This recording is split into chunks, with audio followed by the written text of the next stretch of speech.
Assalamualaikum warahmatullahi wabarakatuh. Kembali lagi di channel YouTube Tempat Belajar. Pada video kali ini kita akan membahas mengenai persiapan PPPK tahap 3 atau P3K tahap 3. Jadi untuk teman-teman yang akan ikut tes tahap 3, apa saja yang perlu dipersiapkan? Nah, ini dia syarat-syaratnya. Kita lihat bersama ya.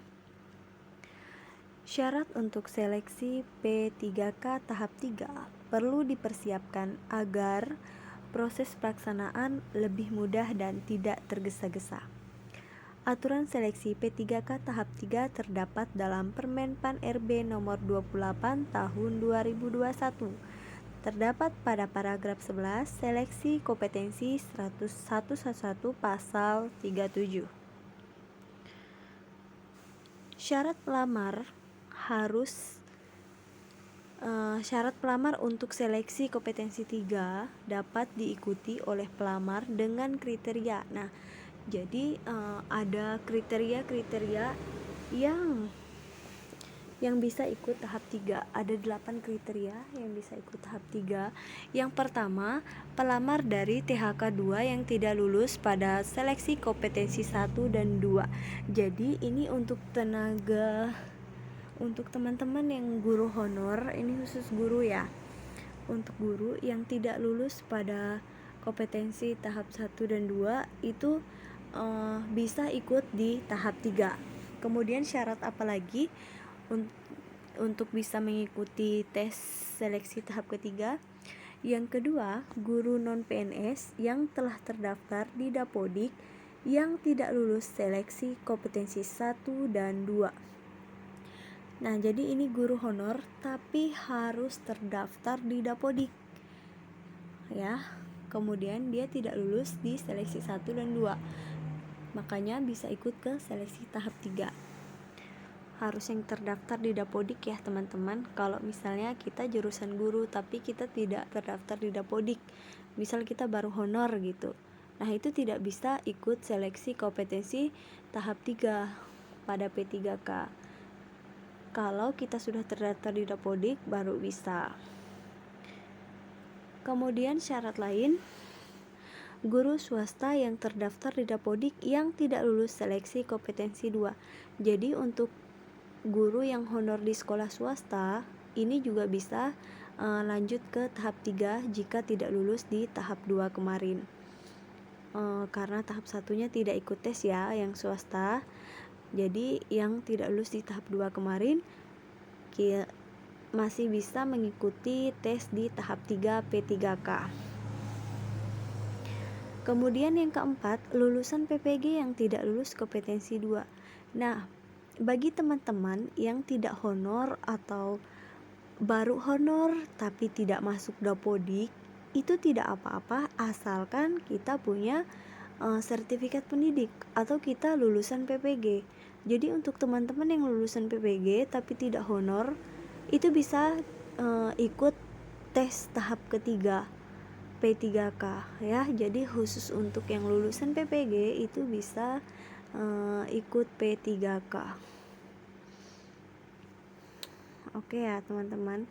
Kemudian yang kelima, pelamar melakukan pemilihan kebutuhan ulang pada SSC ASN. Maksudnya adalah harus melakukan pemilihan formasi ulang. Nanti pada saat pengumuman dibukanya pembukaan tahap ketiga, nah teman-teman melakukan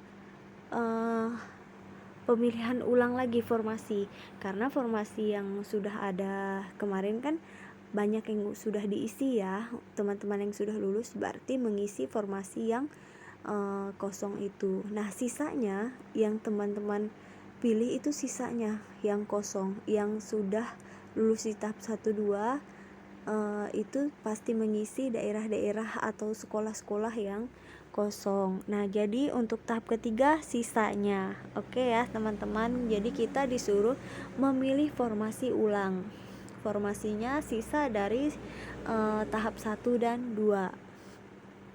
Kemudian yang keenam, pelamar dapat memilih kebutuhan P3K di seluruh sekolah di wilayah Indonesia yang belum terpenuhi pada seleksi kompetensi 1 dan kompetensi 2 sesuai sertifikat pendidik dan atau kualifikasi pendidikan pelamar. Jadi, pelamar dapat memilih kebutuhan P3K di seluruh wilayah Indonesia. Jadi kalau di tahap 3 ini kita bebas pilih, boleh lintas jenjang, boleh lintas kabupaten. Jadi untuk teman-teman yang misalnya ngajar SD tapi mau daftar ke SMP, tidak apa-apa, boleh, asalkan sesuai ya sertifikat pendidik dan kualifikasi pendidikan pelamarnya, asalkan linear. Kalau linear boleh lintas jenjang ataupun lintas kabupaten provinsi ya. Jadi kalau misalnya saya nih di kabupaten A, kemudian saya mau daftar di kabupaten B, itu boleh banget di tahap ketiga. Oke ya teman-teman, jadi teman-teman nanti boleh pilih pada saat mendaftar P3K tahap ketiga. Selanjutnya yang ketujuh, panitia melihat kesesuaian antara syarat jabatan dengan kebutuhan P3K yang telah dipilih. Jadi